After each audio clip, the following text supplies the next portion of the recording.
Welcome to Wanderlust and Wishes, the podcast where we explore the world one destination at a time. I'm Julie. And I'm Crystal. As travel agents with Fantastical Vacations, we are here to share our passion for travel and help you turn your wanderlust into reality. From hidden gems to bucket list adventures, join us as we dive into the sights, sounds, and stories of our favorite destinations. So grab your passport, pack your bags, and let's embark on this journey together.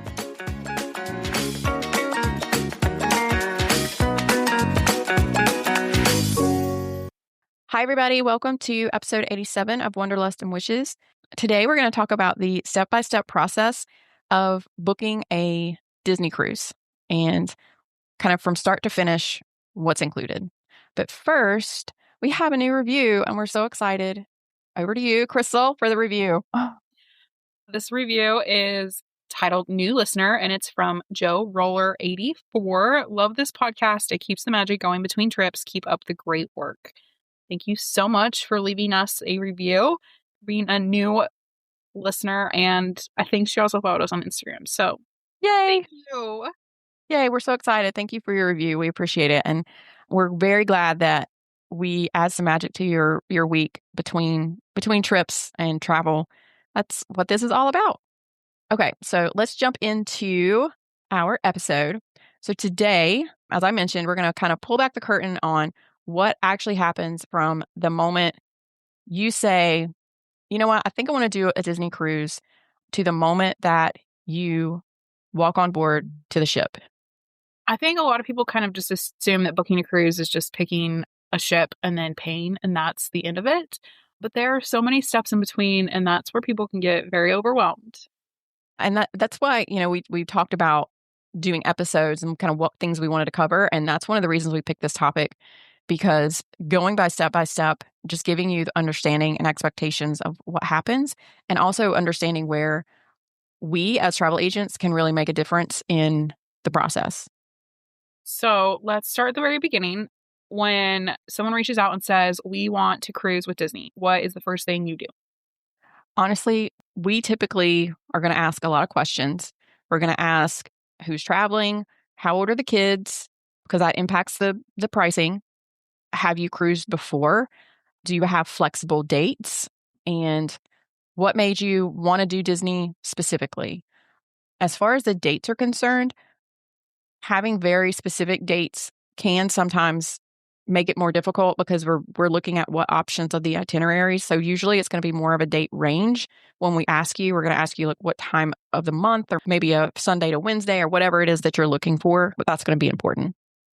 I know people are always surprised by that because they expect just to see prices and they don't expect some back and forth beforehand. Right. Because if you don't have the information or the context behind it, the pricing doesn't really help you. So for an example, a family with toddlers and a family with teenagers are going to have very different experiences on different ships and different itineraries. So it's important that we understand a little bit about your family and the dynamic and why you're wanting to go on the cruise to give you better options. For sure. And even it could be little or big thing, as this is our once in a lifetime trip versus we cruise every year or so, can totally change recommendations, ship preference, itineraries. Absolutely. Once we understand the family or the group of individuals that are going on the trip, that's when we start to narrow down what's the best ship for you, what's the best itinerary for you. And this is often where I see people get stuck, especially when they're researching online, because there are so many ships. There are different sailing links, different ports, different private island stops. It just can be a lot and start to get super overwhelming. Yeah. And sometimes clients will come to us and say, we want, the newest ship. So we want, the Treasure or the Destiny. But then when we go back and look at what length of cruise they want, it doesn't match up. So some of the ships, they just do a 7-day, and some of the ships do like 3 and 4 days or 5 days. So you also have to understand that. And if you want a specific ship, you kind of have to be flexible with the sailing length or whatever port it's leaving from as well. And then next, people often don't realize how different a 3 and 4 night cruise can feel compared to a 7-night or longer. And this is where we kind of help with understanding what those differences are. so that they're not just picking something that sounds cool, or maybe they, have heard from their cousin's boyfriend's mother recommended this thing, and that may have been great for that person, but that's not necessarily going to match up with what you need. So our next step is the stateroom selection. And this is one of my favorite parts because people don't realize how much your room location can really make or break your trip. Absolutely. I love this part also. I love picking the room and being able to give the details on what the room entails, that it's not just, an inside room versus a veranda room. Where the room is on the ship can also completely change the experience that you have. And then this is where the famous motion sickness question comes in. Julie? Yes, absolutely. It makes a big difference if you're in midship and a little bit lower. It tends to feel more stable, but because of that, because sometimes they're in more demand, those rooms actually cost more. And some people are just surprised by that. And even like as an example, when I was planning our trip and my parents, we put them in a room that was in a forward location, and they were thinking, well, maybe we need to be a little bit farther back. Went in and looked. I think it was like $500 or $600 difference for them to move back. And I mean, it was literally like maybe 5 rooms back, but it was considered midship versus forward. And so they were just at the edge of forward. We felt like they were close enough to the midship section that we could still keep them in an affordable room without moving them. And then there's the famous balcony conversation. Yeah, some people really want that balcony, but depending on where the room is, you don't realize that it can be partially enclosed or obstructed.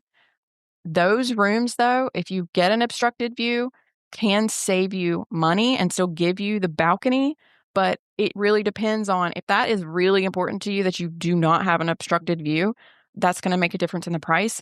And I think it also depends on where you're going and what it is that you're looking for, to see. Like, I would strongly recommend an unobstructed view if you're going on an Alaska cruise. Like, that's the whole part of sailing, that the inside passage is being able to see the land, of Alaska and the glaciers.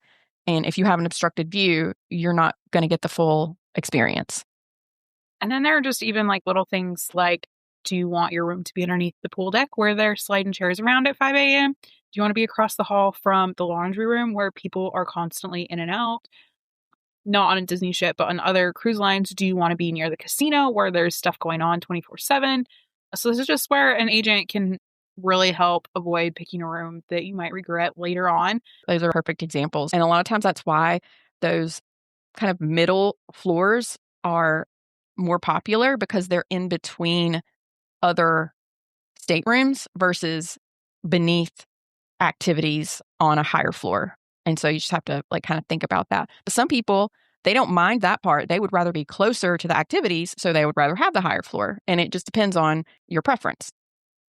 So once we decide what's the right room for you, we have to get everybody's legal names, because it has to match your documentation, your birthdays, and the address.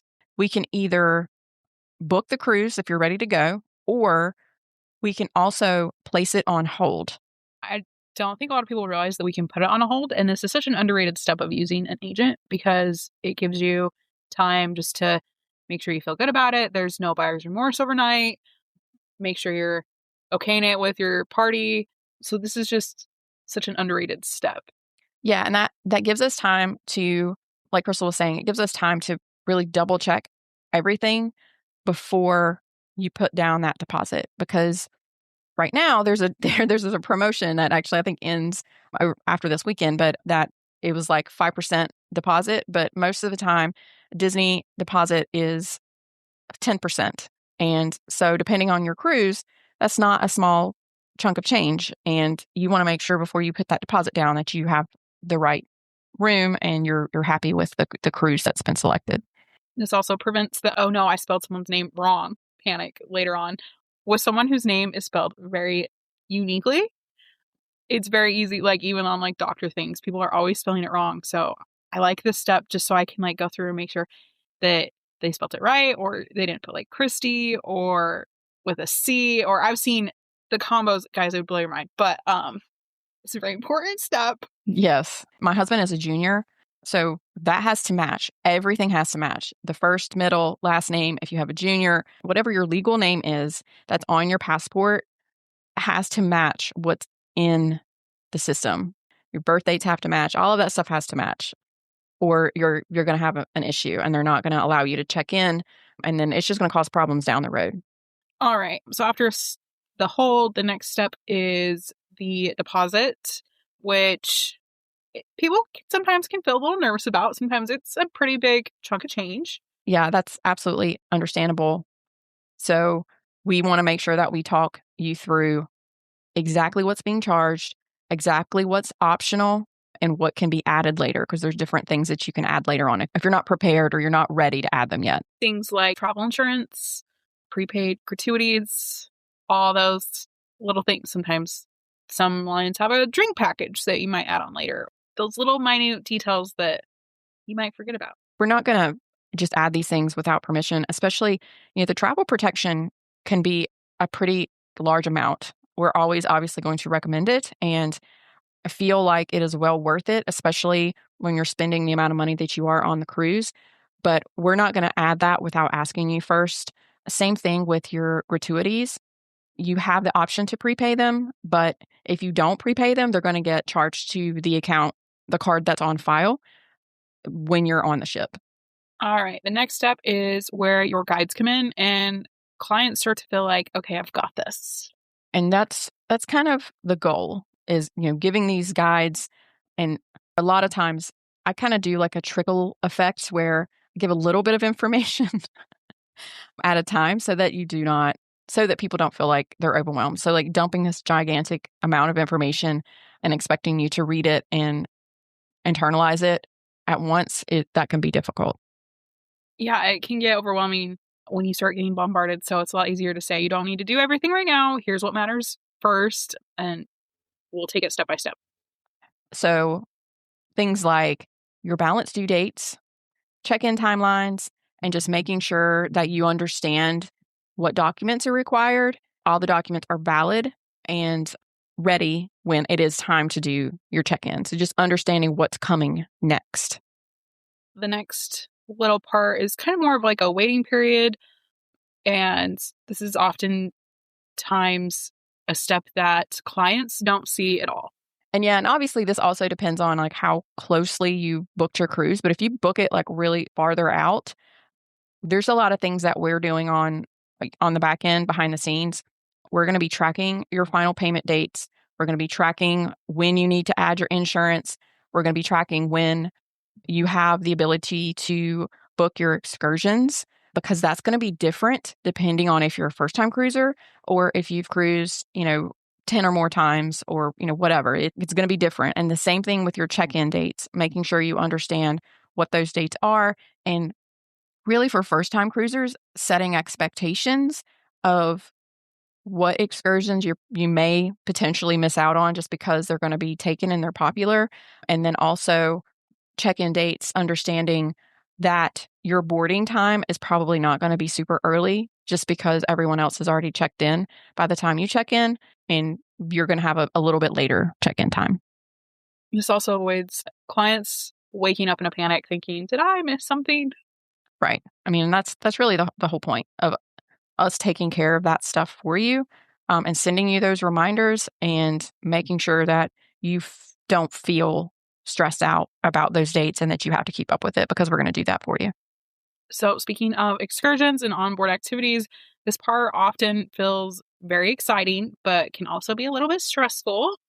It is a little bit because they do have a midnight booking window. It can make people nervous.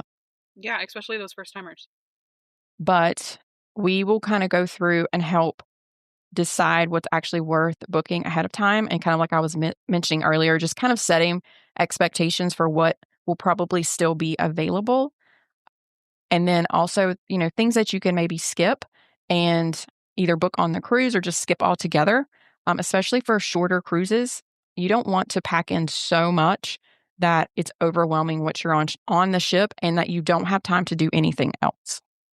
So sometimes people don't realize that sometimes the best plan can just be staying on the ship, especially like a stop like Nassau. That's a very popular port for people just to stay on and take advantage of what's on the ship, especially on those shorter itineraries. It is really nice when half the ship is off doing something at the port and you are on board and you have kind of a run of the ship and it's not as quite as crowded. It feels a little bit less chaotic. That's a good plan to have. All right, next is the online check-in process. And this is probably the step where people will, or clients will reach out the most, just because there's so many moving parts and so many little details that if it's wrong can mess up the entire thing. The important thing for people to understand is we can do a lot of things for you, but we cannot check in for you because it's going to involve uploading your passport, also photos. So you upload your passport or your birth certificate, depending on what the document is that you have for verification purposes. But you also have to upload a photo, like a clear photo of yourself that's completely separate. And you can't have a hat on, you can't be partially blocked by having like another person in the picture. There's very specific requirements. And those things we're not able to do for you. We can walk you through it and we can give you all the information possible up front. But this can definitely be, if you've never done it before, it can be a little bit nerve-wracking. And this is where little mistakes can cause big delays on embarkation day. Disney's pretty good, though, to say this is not acceptable. Like they'll approve you or not approve you. So hopefully by the time you get to embarkation day, you're fine. But even if there's something that's weird or going on, generally they can help you on embarkation day. But like Crystal was saying, it'll cause delays because you have to go through the process of verifying things. And then we get to final emails and embarkation prep. And this is where the excitement really kicks in. Oh, yes. Final reminders and packing tips and port arrival info and tips for the Disney Cruise Line app. This gets exciting, and we're just as excited, honestly, for you than as you are, because this is where we get to do a lot of the fun stuff. So we basically are trying to help you figure out here's how to have the smoothest embarkation journey and just the best start to your vacation. Right. So we're going to cover things like for Disney Cruise Line and a lot of cruise lines, there's different terminals depending on what ship you're on.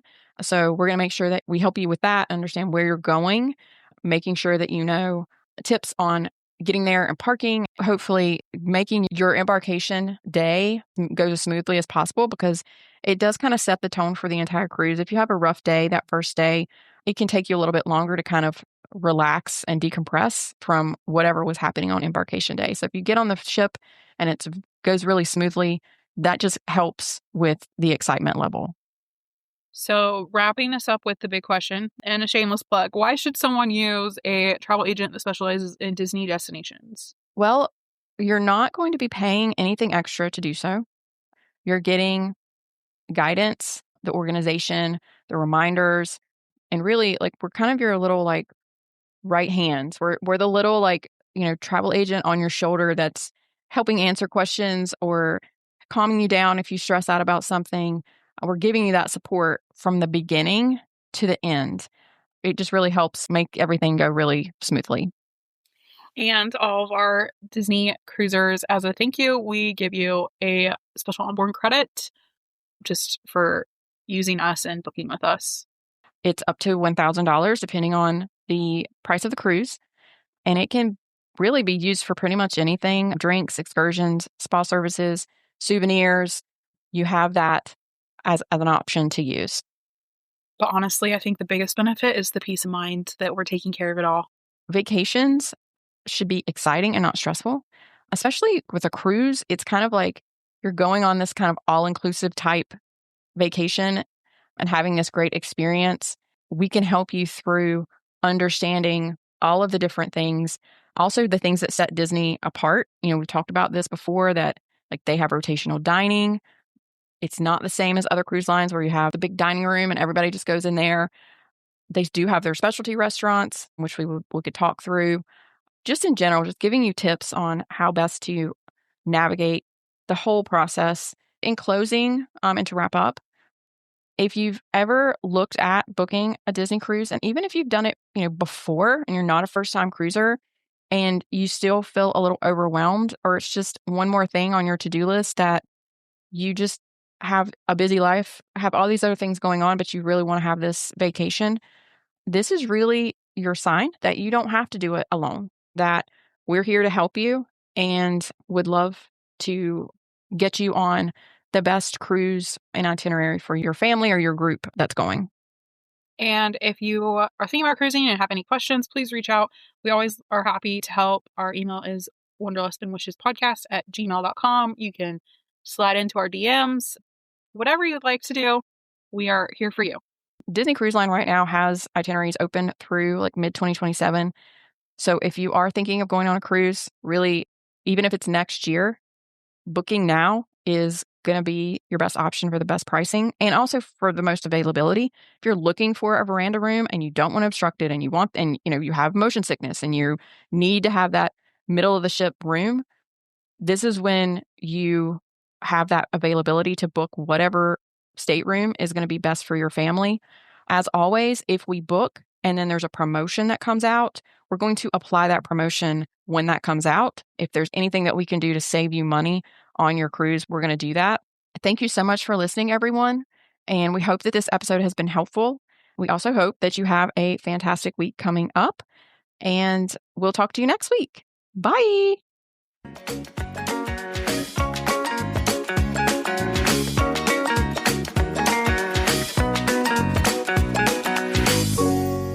Thanks for tuning in to another episode of Wanderlust and Wishes. If you enjoyed today's episode, don't forget to subscribe and leave us a review on your favorite podcast platform. And remember, the world is full of wonders waiting to be explored. Until next time, happy travels. Bye for now.